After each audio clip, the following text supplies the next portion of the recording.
Welcome to Branson. Now, don't let this small, beautiful town in the Ozarks fool you. Branson is host to millions of visitors each year, and in the next 60 minutes, you're going to find out why Branson, Missouri is entertainment country.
Hi, I'm Willie Ames. You know, after doing network television for over 25 years on shows like 8 is Enough and Charles in Charge, I've really come to appreciate family entertainment.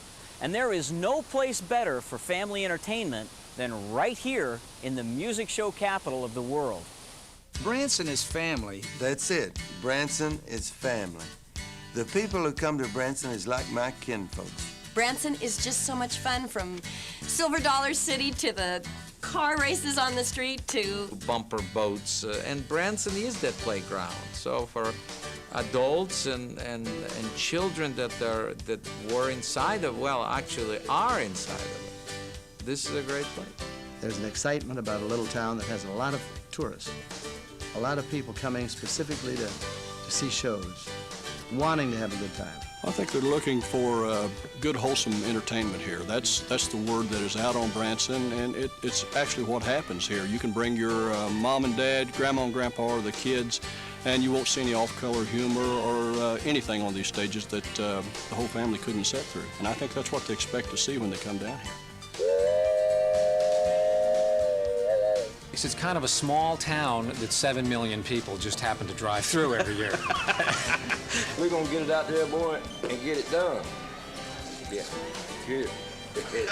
When the sound and everything is right, I feel like I could sing forever. Just give me a stage and sound and lights, and I'm happy. Because I really do get my kicks playing. We make balloon hats. It's called the airhead look. And inevitably, more adults have them than children. It's family, it's fun, it's entertainment.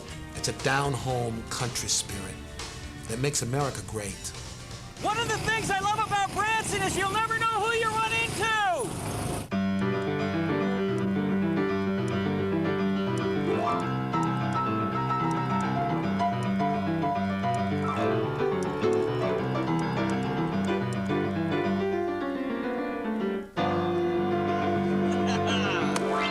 Now, there is only one sound like that in the world, and it, of course, belongs to Mickey Gilley. Mickey, thanks for hanging out with us. Hey, it's good to be here. You know, good to have y'all at the theater, too. Well, it's a pleasure to be at the theater. You have been down here a long time. This is going into our, I think, 6 years. What made you pick up the piano?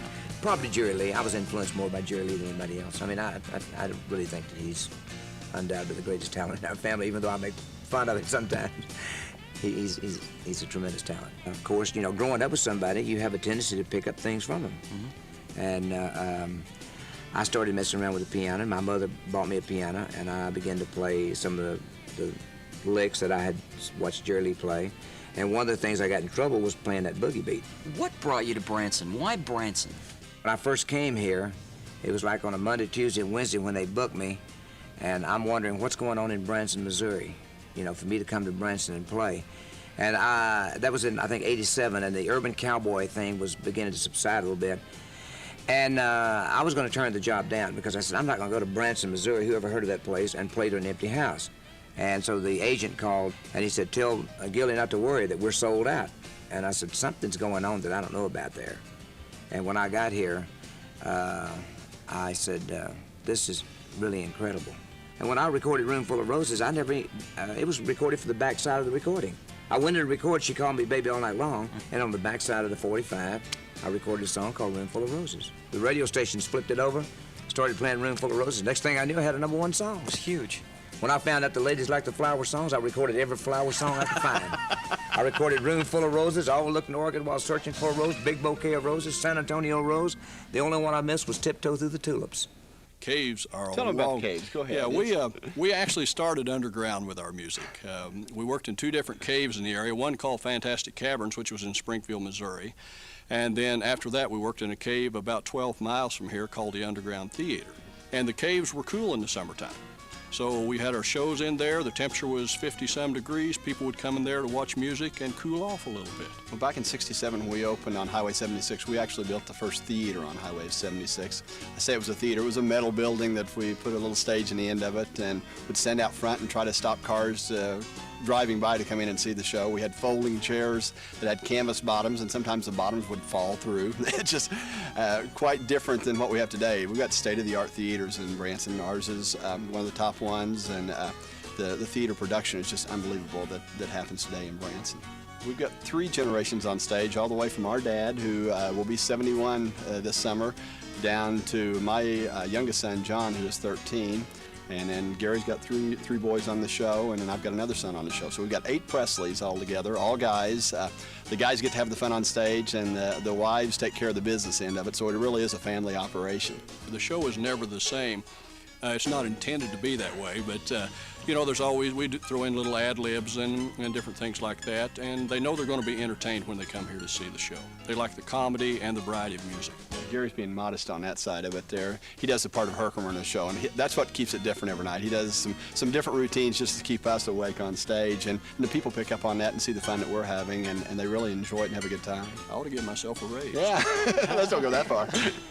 I think that there is nothing that parallels Branson as far as I'm concerned. You know, I've traveled around the world, and I have not seen a place where performers are friendly and willing to mingle with the people, sign autographs. You basically, if you want to meet a performer, there's no one here in town that will not come out after the show and shake hands and meet people. And I think it makes everybody's, not day, it could be a lifetime. I'm learning to fish now, and that's fun for me. You know, I haven't done it before, so it's new. And they have like this new system here, the Bass Pro Shop. They collect old Christmas trees and they sink them in the lake, and that's where fish lives. And they know exactly where it lives. So it's like the KGB. You just come over to the place they live, you throw in a line, and here they come. You know, it's a very fun thing, you know. I came here 17 years ago, had $100 in my pocket, literally. That was it, for 3 of us, my parents and I, had $100. And now we have 102. I really don't know any other place that would allow me to stay home and entertain people and go home and be with my children and my family. I used to eat frozen dinners, and then I realized they should be warm because the gravy was crunchy. They gave us things we didn't know what they were, like a waffle iron. I didn't know what it was. My mom didn't know what it was. She ruined 4 pairs of my pants. Then I walked in the restaurant, and in the bathroom in the restaurant, there's a sign that says, baby changing station. So I'm thinking, if you don't like your baby, you get a new one right here. And you get French fries with that. What a country, all right. This is Marvel Cave. And what most people might not know is that this cave is arguably the catalyst that started the entire Branson phenomenon. See, long before the shows, songs, and entertainment, this cave was the main attraction, with tours that started in 1894. Then in 1960, the Herschens recreated a small mining town at the top of the cave to handle all of the tourist trade, which was the birth of Silver Dollar City. Today, Branson's largest family attraction for over 35 years.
I'm Kathy. I'm Janet. I'm Peggy. And I'm Dee Dee. And we're the Lennon sisters. You know, when we started, we were really children. I mean, Janet was 9 years old, and I was 12, and Peggy was 14, and Dee Dee was 15. I mean, we were children. So we had fun because it was something different to do, although we had to get special homework from school, and we had to, you know, there was a lot more involved, but we were little kids. Now we're doing it more of a kind of a choice and bringing the families and living here because we perform, but we can go home and get in our own beds with our own pillows and not be, you know, in Las Vegas or Tahoe or whatever. You have to come home and you're in a hotel and you're eating hotel food. We have our own kitchens and we go between shows, and that part of it is great. Plus, all our families are here. Most of our family. I think what I love about it the most is all of my children are employed at the same time. They're all employed here. Yeah, 3 of my sons sing with us and 2 of my daughters, so it kind of feels good to have them all bringing in a paycheck. You know, we feel like we're performing better than we ever have. We feel healthier and more energetic. The show is a great show. We have a lot of numbers in the show, a lot of huge production numbers, a lot of dancing, 5 costume changes. The show is great. It's a Lawrence Welk big band with the 4 of us and our family, and Joanne Castle are here year-round, 2 shows a day, 6 days a week through December.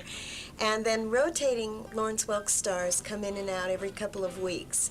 And it's just a great show. People can come every few weeks and see a different show because of all the people that rotate in and out. It was really fun for us to come and do the Lawrence Welk show and see some of the entertainers that we haven't seen for 20, 25 years that we worked with. As kids. And our children never knew them. And so now our children are performing with them and got to know them, and they just love them too, and they just go, oh, remember the stories you told us about Jack Immel or Joanne Castle or Joe Feeney, and here they're meeting all of them and just loving it, just in awe of these people, because it's like vaudeville. It's something from the past that we grew up with that they've gotten to love too. I I mean, we dreamed of this. We used to put on shows in Mom's backyard with our kids and our brothers and sisters. Every 4th of July, we'd put on a big show in the backyard. And we used to say, if only we could, like, do this somewhere and somebody'd pay us to do this. And now here we are, and we're doing it, and it just couldn't be better. We're just thrilled. Couldn't be happier. Say it's me that... Say it's me that you'll adore, for now and evermore. That's all. That's all. That's all. That's all. I got a variety show. We start at 9 o'clock. I do an hour and a half with a 15-minute intermission. And it's all variety. I come out and open up a couple of tunes, get some fun stuff going. I talk about some other shows in Branson. And everything is fun in my show. I was with Porter and Dolly for 12 years, and we were real organized, you know, and we'd have everything down to a T, you know. But with Roy, I learned to loosen up a little bit. And don't worry about mistakes, because once you make the mistake, it's history. There ain't nothing you can do about it. Because when you run out there in front of them people, in front of that mic, in front of the lights, you give it your best shot. It's the last of the ninth with 2 outs and 2 strikes, and you got to go for it. You're on the 2-yard line. You got to go for it. If you miss it, you miss it. You know, and don't worry about it, because I've come up with some funny stuff, you know, by missing it, making mistakes. It was so easy, it was a piece of cake. We taped 13 shows in June, 13 in October. Everything's done in 13s. Archie Campbell's Barbershop, we'd do 13 of them just like that. He'd do it in an hour and a half probably. Move over here, I used to do the little talking blues like, down in the hen house on my knees, oh yeah. You know, I'd do 13 of them in a matter of 30 minutes. I was through for 6 months, right? And if you're not in the out there shooting that day, you wouldn't have to show up.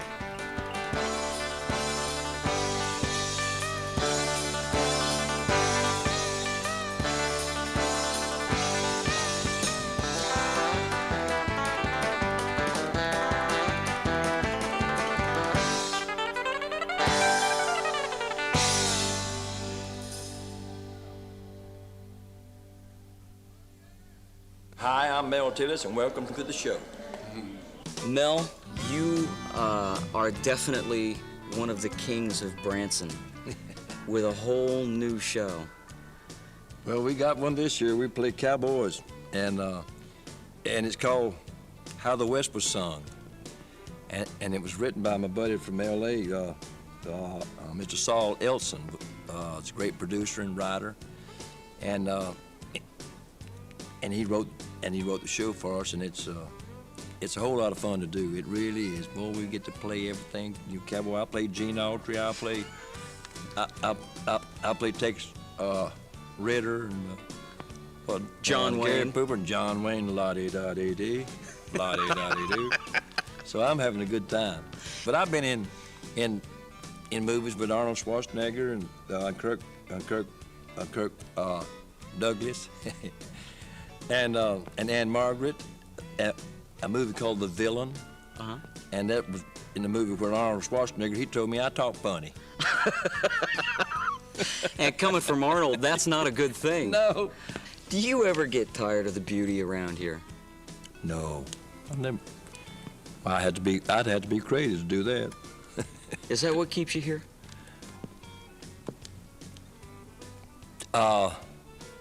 The beauty of everything around here? Mm-hmm. I think the people that are coming from all over America and from all over. I had some folks in here the other night from Israel. From Israel. A whole busload of them. And from Japan, we had some folks here from Japan, didn't we? And Australia, they come from all over the world. And to me, well, that's the beauty of it. And then when you get here, you got all this extra, like all the greenery, the mountains, the lakes, and the people, and it's just a wonderful place to be. And I'm very fortunate, and blessed man to be here.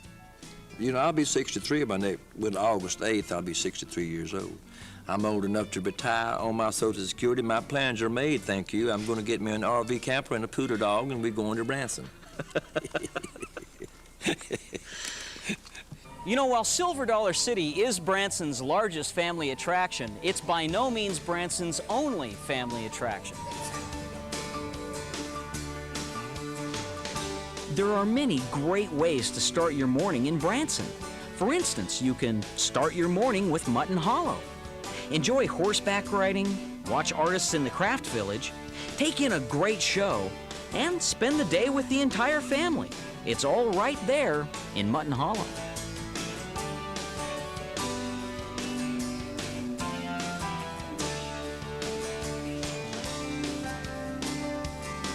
Did you know that Branson is home to the world's largest ducks? Well, actually, they're just called ducks. In reality, they're a great way to take a tour of the city and a tour of the lake. So come on, try something new. Ride the ducks.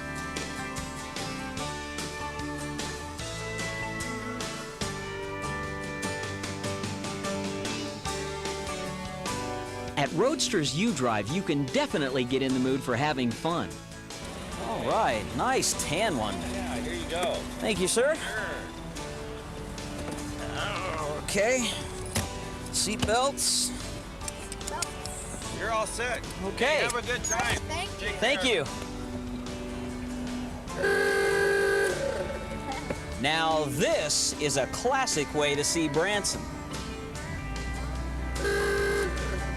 This is the Showboat Branson Belle, and it's believed to be the largest inland paddle wheeler in the United States. The Showboat cruises 3 times daily, and that includes a full-service meal and a great show.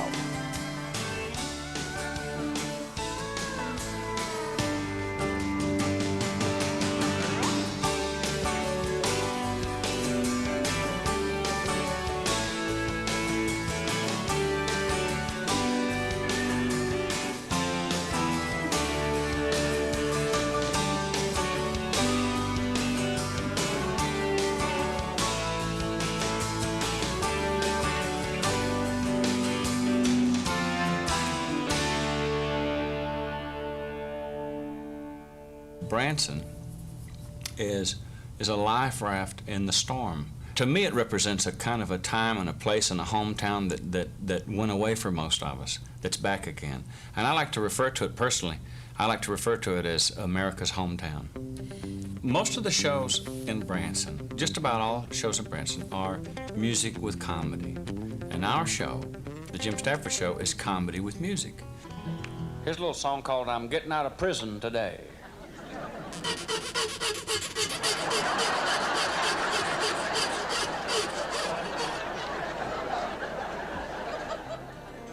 I try to do the kind of show that I would like to see. I try to do a show that's full of surprises. It's really, honestly, hard for me to talk about my show because I do have enough surprises in it that if I say too much, that I feel like I'm giving some things away. What I worked at is being a performer. That's what I worked really hard at, and that's what I'm working at now. And to be in a position not to have anybody between me and my decisions is just glorious. Because I'll tell you something that some people overlook about this town, that these entertainers, all of them, myself and everybody else included, really loves, and that is this. Nobody tells you anything about your career except your audience. Nobody tells you anything. You know, if I say something that's supposed to be funny and they don't laugh, I either fix it or I get it out of my show that day, you know, because I don't want to say something that they don't laugh at. This is the astrology game. You holler out your sign, I'll tell you all about yourself. Ready? Go. Pisces, sign of the blabbermouth. They always yell first. What is it over here? There isn't anything like it. There never has been anything like it, and there isn't going to be anything ever like it. This is it. It all starts and stops right here. Well, the Ball Number Show started in 1959 down on the lakefront, Tennecomo Lake. My father and 3 uncles started the Ball Number Show in a building that seated maybe 50 people. It was actually, I guess, in City Hall, downtown Branson. And like I said, yeah. And like I said, it seated about 50 people. And my dad, which is Droopy Drawers on stage, he plays the character Droopy Drawers, and he was always the one, because they maybe some nights have 3 or 4 people, and if they had under, what, 10 people? Under 10, they didn't play. 10, Dad was the chosen one to go out there and say, now, try to come back tomorrow night. We're going to see if we can put a few more with you tomorrow night and see if we can have enough to play to. And, you know, and so he always says he was picked for that, you know. Yeah. But it started, I mean, it's been nothing's been easy. People come down today and they think, well, look at this nice theater and all this, you know, this motel. But they worked hard. But they really This has been redone how many times This is year? our 6th renovation. Yeah. But they have absolutely put their souls and hearts into this thing. Obviously for the next generations, which, you know, I'm real grateful to them for that. Well, we're getting ready to play softball. We've played softball the last 2 years, I guess, and a lot of the other theaters get up softball teams. And so we're getting ready to put the schedule together, so we got to practice a little bit first. But we're all big into sports. Yeah. Any Golf's kind of really sports. big here, too. I mean, we got Point Royale down here, and all the shows meet down there and have a league on Wednesdays. And we just haven't got quite good enough to get involved with them yet, because we're still shooting, you know, at 140, 150. But, No. But we figured we're not quite that bad. 140. It's family, it's fun, it's entertainment, it's shows, it's fishing in the daytime for Dad, and it's go-karts for the kids, and after the show, and funnel cakes, and you know, it's just all wrapped up into one. There's something for everybody, no matter what your taste is and no matter what your age is. And it's a fast-moving, yeah. you know, a variety show. And that's a the comment key- we get a lot of times, is how quick the pace of the show is. You know, there's not a lot of dead space. Hopefully you're not going to sit there and be bored. There's no egos to attend to. Yeah. Right. It's just everyone has their own job, and I personally think they all do it very well.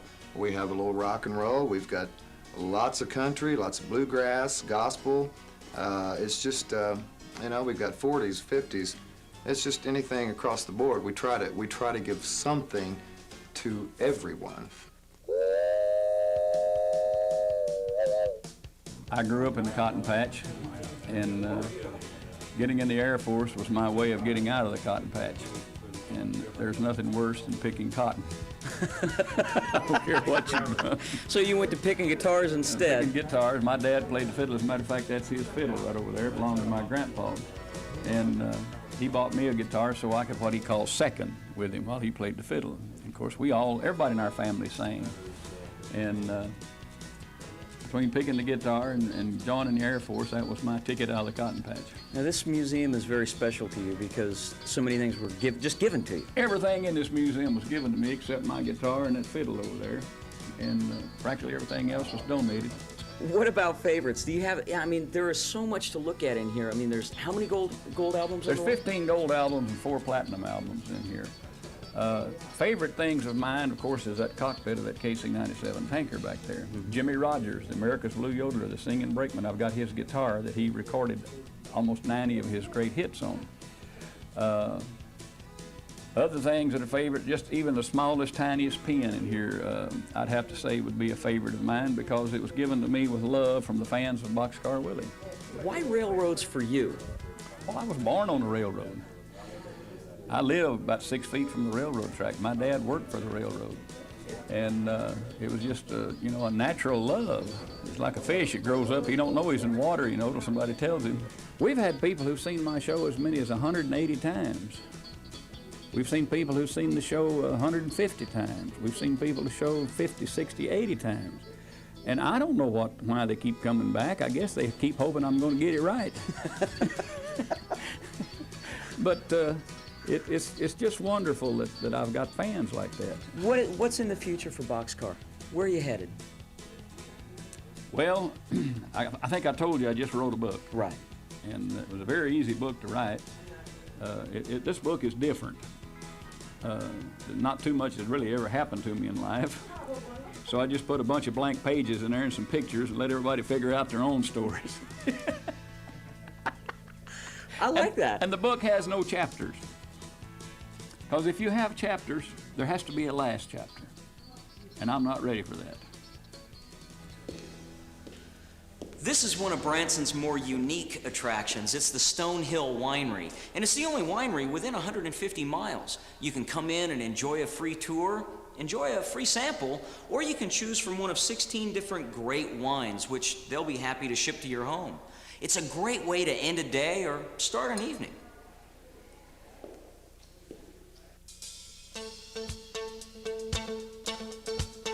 Hungry yet? Whatever your budget allows, or your taste buds demand, Branson has got it. From Ozark buffet style to elegant full menu dining. And any way you slice it, it's good eating.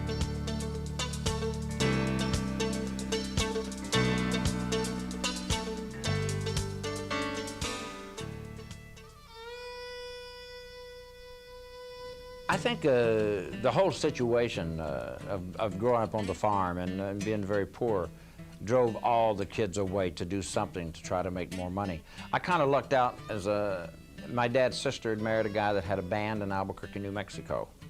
And when I was about 15, he said, hey, well, of course he didn't pay me very much. He was actually a nice guy, but that's, I wanted to play and sing. I carried a guitar with me everywhere. I learned at a real young age that I could I could stand out there in front of the ice cream parlor, and kids would, people would gather around and they'd buy ice cream, and Mrs. Buggs would give me ice cream. I said, hey, this is pretty good. I get to play my guitar and I get free ice cream. That was my first money-making adventure, and I must have been, let's see, 5th grade, 4th grade, somewhere along in there. And but when I was 15, I went to work with my uncle's band, and it just seemed that's all I ever wanted to do was play and sing. And then at about 16, I got introduced to Django Reinhardt, and then I was going to be the greatest jazz guitar player in the world, which for some reason the singing got in the way. And I'm glad it did, because singers tend to make more money than guitar players. We can do a Broadway type of show here because we have the staging to do it. In fact, we kind of do that kind of show here, you know, with running the sets in and out. We have 8 dancers, and it makes it real easy for the band. They love it because everything you want, you got it at hand. We have in-house video, in-house sound. We have as good as any recording studio you'd want to record at. It's just all here in one place, and you can do shows out of here. You can do television shows out of here. We're set up for that. It's really an advantage to have your own place, I think. But just to actually, just give me a stage and sound and lights, and I'm happy. Because I really do get my kicks playing. I'd rather be here than out beating the road. I'd much rather be in Branson than out beating that road. I don't even doing 2 shows. I don't mind that. I'm kind of enjoying it because, you know, the band and I, we'll just play sometime. We'll just do stuff that we really enjoy doing, other than the show per se. That's when it's fun. Good food and atmosphere. Oh yeah. We got sweet potato fries and homemade beer, spoon bread, butter beans and corn. Yeah. You've been living on them since you were born. Y'all come down to the Double Cup. You'll want everything you see. Y'all come down to the Double Cup, where the second cup's on me. We got pecan pie and biscuits, fresh fish from over yonder. Come on down to the Double Cup, where you know we treat you nice. You come down, we'll fill you up. It's a Highway 57 paradise. Cheese grits. Yes, ma'am. Now how about some barbecue? All right. My sister and I will take good care of you. You like succotash? Well, have a soup to start. Our menu is a roadmap to your heart. We keep the whole place spick and span by scrubbing it all. Ladies and gentlemen, one of the authors and the original performer of the show from Broadway, Mr. John Foley. Hello. How are you? Hello. Thank you Glad for to meet spending you, the sir. time with us. Yes, Oh, nice to meet you as glad to well. We were talking a little bit. Who designed your set? This is designed by a wonderful designer in Chicago, Charlie Christensen. And he kind of captured that thing. I mean, this story is about a funky old diner and a gas station and the guys who run it and the waitresses. So we had to go back to that kind of lost diner that we're all seeking, you know. What inspired, the show was inspired by when I lived in North Carolina, me and the other co-authors spent a lot of time in these kind of gas stations where you could go and, you know, have a Coke and tell stories and stuff like that. It was kind of a social center, you know, in small towns. So the show was written and was a big hit on Broadway, ran for a couple of years, had a Tony nomination. And while one of my partners, Maggie LeMay, was working at the Kennedy Center with the show in Washington, the show's played all over the place. We kept hearing about Branson. I mean, you have to be living in a cave to not hear about Branson, right? So we thought the subject matter, you know, of the kind of people these characters are in this play would be perfect for Branson, because it is where the show kind of takes place, if that makes sense. The fact that this is a dinner theater style performance was really not what you had in mind, is it? Well, no, we were looking for theater in Branson, and we found this theater which had a kitchen on the back, so the obvious thing was to serve food. But it serves so great. I mean, the whole room is kind of an extension of the world on the stage, and the fact that we have a diner in the show and that we have people, you know, getting food served by dinettes or waitresses, you know, it works out great. And I mean, it's sort of, to be a little lofty about this, you feed people literally and artistically by giving them good food, and then you give them a good show, which feeds their spirits. So I feel like we give them the complete works here. Meet the Plump Boys. Meet the Dinettes on Highway 57. Plump Boys And Dinettes. Meet the Plump Boys. Meet the Dinettes.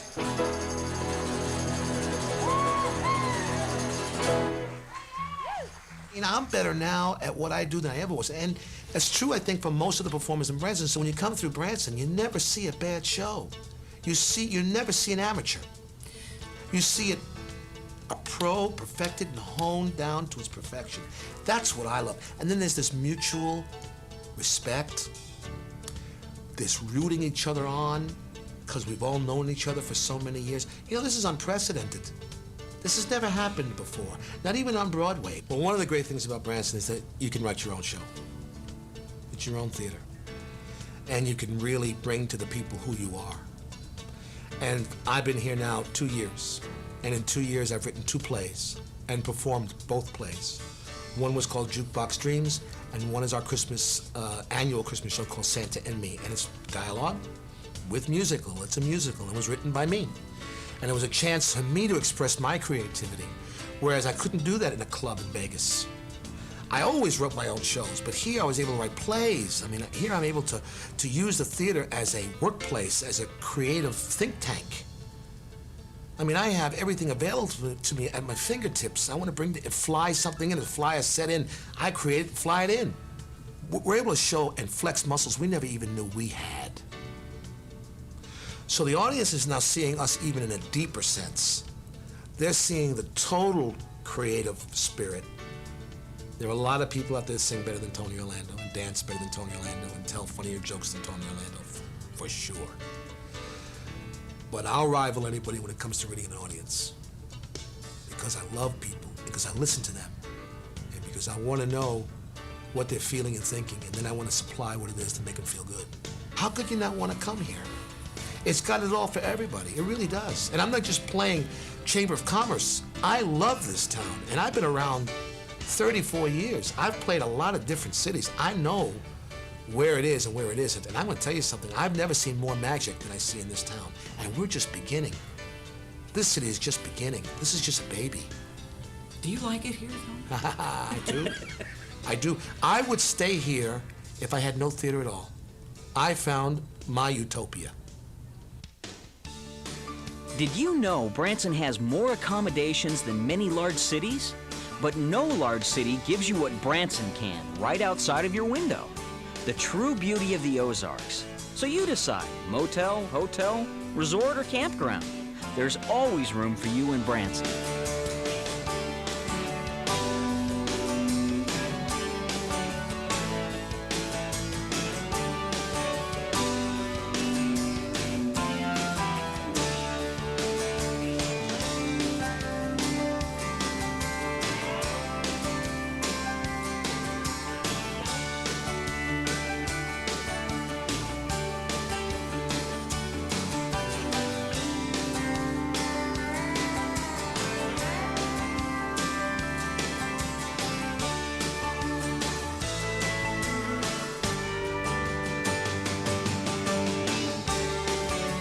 At the Ozarks Discovery IMAX Theater, you can experience award-winning film technology that allows audiences not only to see a movie, but to feel the action as well. It starts with a 6-story screen and a 22,000-watt sound system. Now that's entertainment.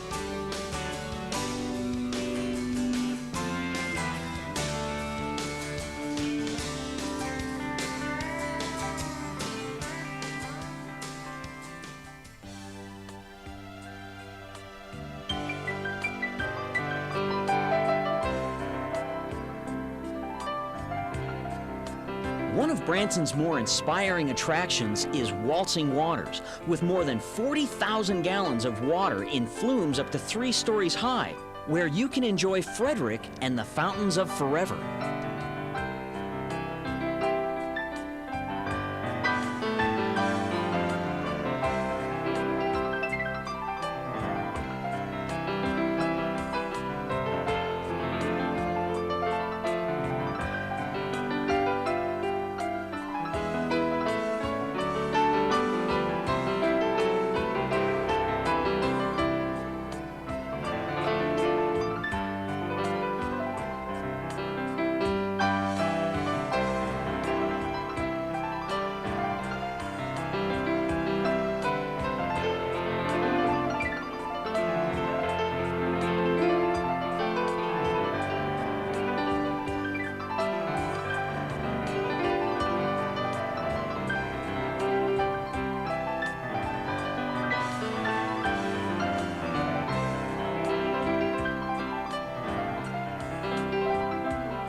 When it's time to cool off, Whitewater is just the place for you. You can enjoy some wild rides or sip a cool fruit punch by the pool. Whichever you choose, it's waiting for you right there on Highway 76.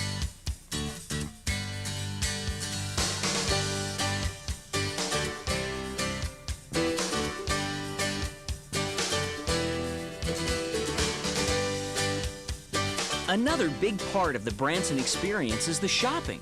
And whether you're a bargain hunter or just a happy browser, Branson offers a great shopping variety. You can explore a sprawling outlet mall or stroll a sophisticated shopping village. And whether you're looking for the most common item or something a lot more unusual, shopping is always fun in Branson.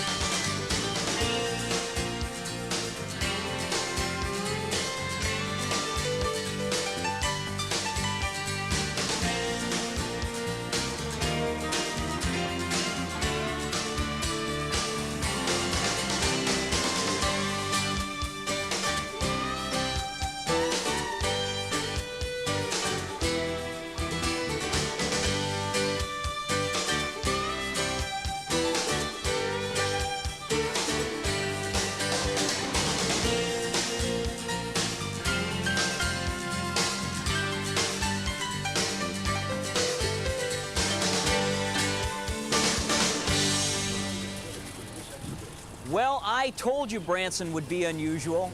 Actually, this building was constructed in honor of the New Madrid fault line, which runs not too far from here.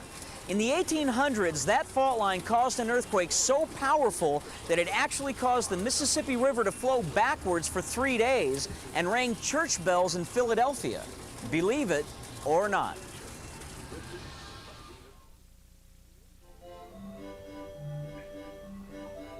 You know, you can really get wrapped up in Branson and have a ball. You know, there's plenty to do here in Branson, whether you spend all of your time indoors or out.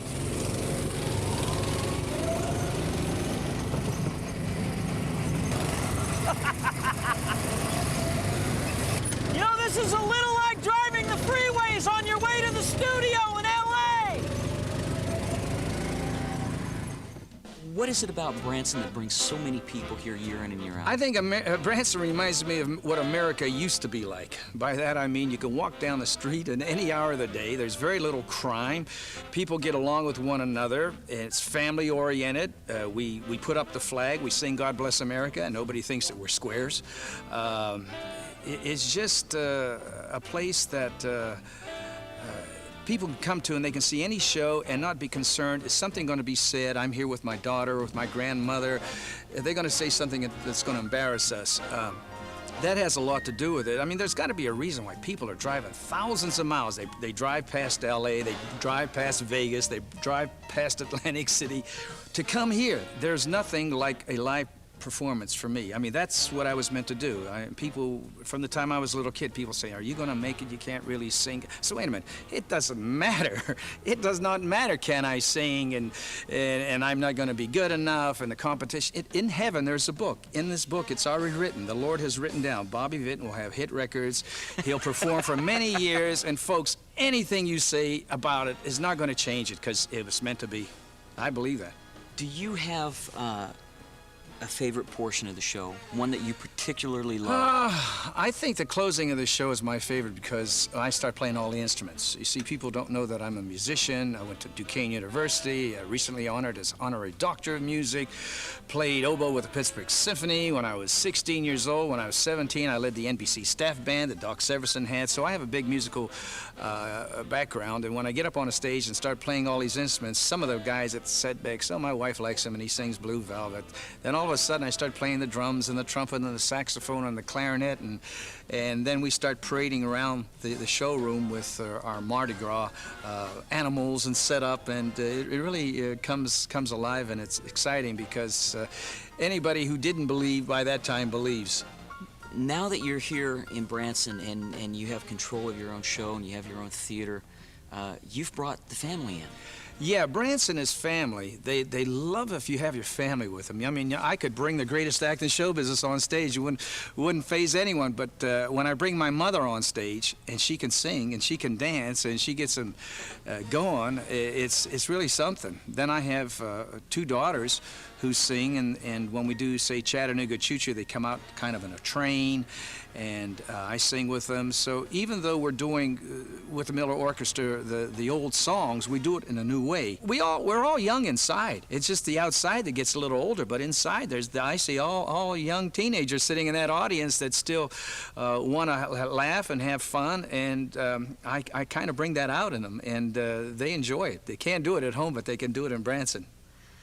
My dad, we had an old Philco radio, and he would tune in on Saturday nights. The Grand Ole Opry out of Nashville. We only lived about 275 miles from Nashville, and 50,000 watt station just beams right in there on a clear Saturday night, and wasn't much to do but fight mosquitoes and come out of the cotton fields and listen. So that's about what we did. And I just got hooked on music and started singing it, and here I am. It's just as simple as that. You cut your first record in 1966? Yeah. Well, I recorded it in 1965, August 16th at 2 o'clock, on the same microphone that Elvis cut Heartbreak Hotel on. In fact, they told me that when I walked in there, and I rubbed the microphone, said, "Be good to me." So, and it has been pretty good. When is it that you know that song's going to be a hit, or do you ever? Well, like Kiss an Angel Good Morning, I couldn't wait to get in the studio to do this particular song. But if anyone had told me it would have did the success what it turned out to be, there's no way that I would have thought it would have done that, because at the time that Kiss an Angel came out, and especially it going to the top 20 in pop, the MOR and pop station was not lenient about playing a good country record, especially that had steel guitar on it. And of course, Kiss an Angel Good Morning is laden with steel guitar. I think it's apparent when you come to my show. Out of all these years, I've had people say, "Man, so I had, in fact, when I was signing autographs yesterday, a lady came through, she says, "You just seem like you just enjoy what you do." I said, "Well, I do, and those are things that you're not able to manufacture. You know, you either do or you don't. And when the sound and everything is right, I feel like I could sing forever." There's an excitement about a little town that has a lot of tourists, a lot of people coming specifically to see shows, wanting to have a good time. I'm one of those performers that has to get ready way ahead of time. I mean, I get psyched up, and I can't. Some performers can just come in off the street and go on stage and do it. I can't. I know pretty much what I want to sing as far as my part of it. When you get into the production part of it, it wasn't my idea to do Carmen Miranda, although I thought Carmen Miranda should be represented as part of this tribute we're doing to the movies. We're doing a whole 45-minute spot. And so we felt that Carmen Miranda ought to be represented, but I thought it was going to be a dance number with somebody playing Carmen. So as we got more into and talking about it, I suddenly said, "Well, who's going to be Carmen?" And nobody said anything, and everybody was looking at me, and I said, "You're kidding. I mean, you know, I'll do a lot for the show, but I've never been in a dress." And, but anyway, it's been fun. It's very difficult. The hardest part of the whole thing is wearing this the Carmen Miranda headpiece, which goes up about 1.5 feet of bananas and all kinds of fruit. Keeping that on without a chin strap or something, I didn't want that. That's difficult. And then when we really got into it, they decided that they were going to do a lift with me up here. Well, you know, I'm not a 110-pound little girl. But anyway, it worked out all right. And it's meant to be funny, and I hope it's funny. There's so much variety, and there's so much that people can enjoy.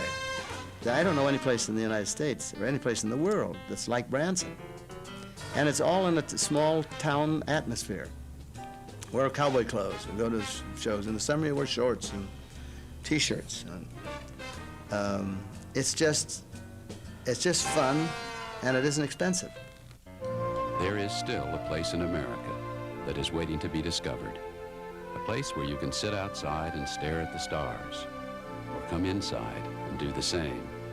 Where getting high means a roller coaster ride, or a walk on an Ozark mountaintop. A place where people are so proud of their work, they put their name on it. It's called Branson, Missouri, and it's for everyone who wants to rediscover America.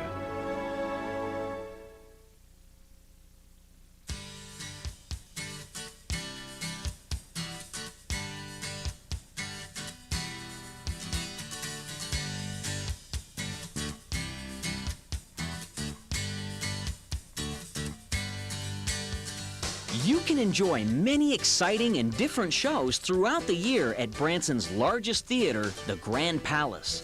This beautiful venue features Kenny Rogers and a host of other nationally acclaimed music stars. A welcome addition to the Grand Palace is the critically acclaimed stage show, Patsy, a world premiere tribute to Patsy Cline.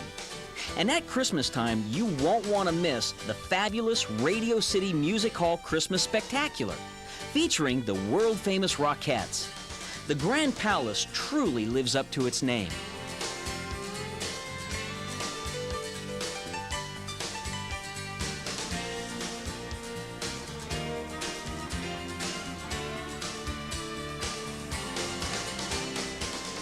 There is so much to do in Branson, and the 76 Mall Complex has it all under one roof. Take in one of 4 great shows daily at the 76 Music Hall, or shop till you drop at the 76 Mall. They even have a restaurant and indoor miniature golf. A day at the 76 Mall is a day well spent. Well, you heard about it. Now let us show you. Branson's biggest star, the natural beauty of the Ozarks.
Lights, camera, Branson.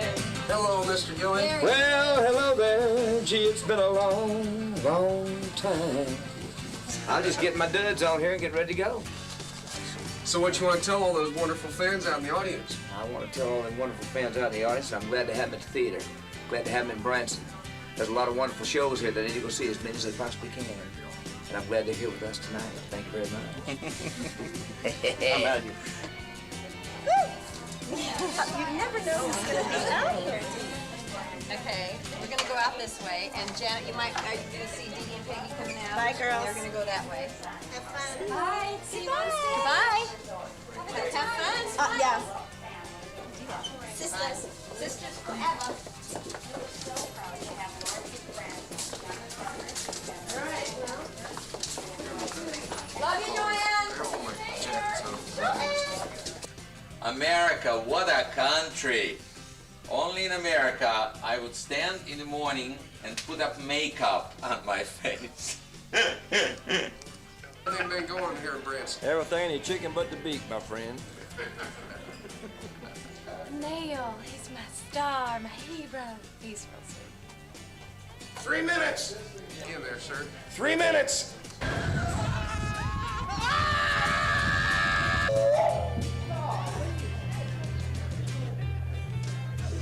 What are you doing?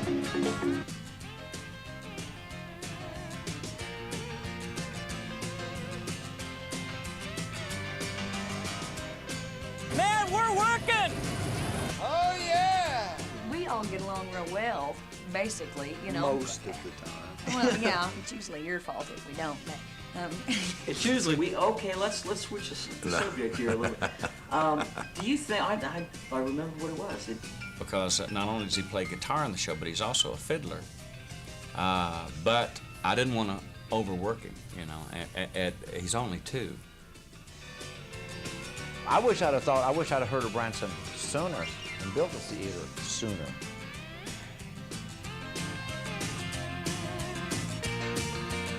When does one change? At what age does one change from Bobby to Bob? I don't. I've wondered the same thing with Willie. May your stomach always be bigger than your eyes. Yum, yummy.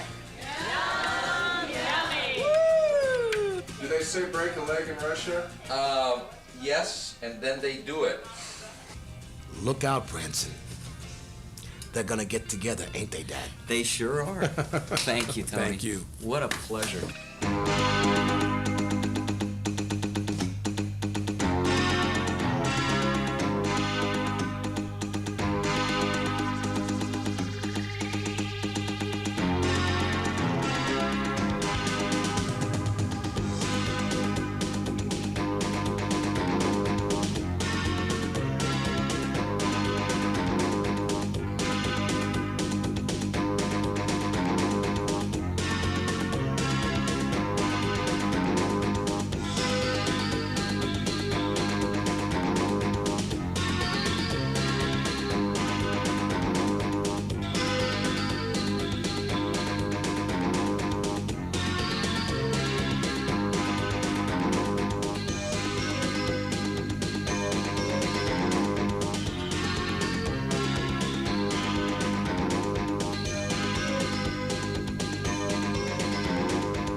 You know, one of the great things about Branson is that the shows just keep going and going.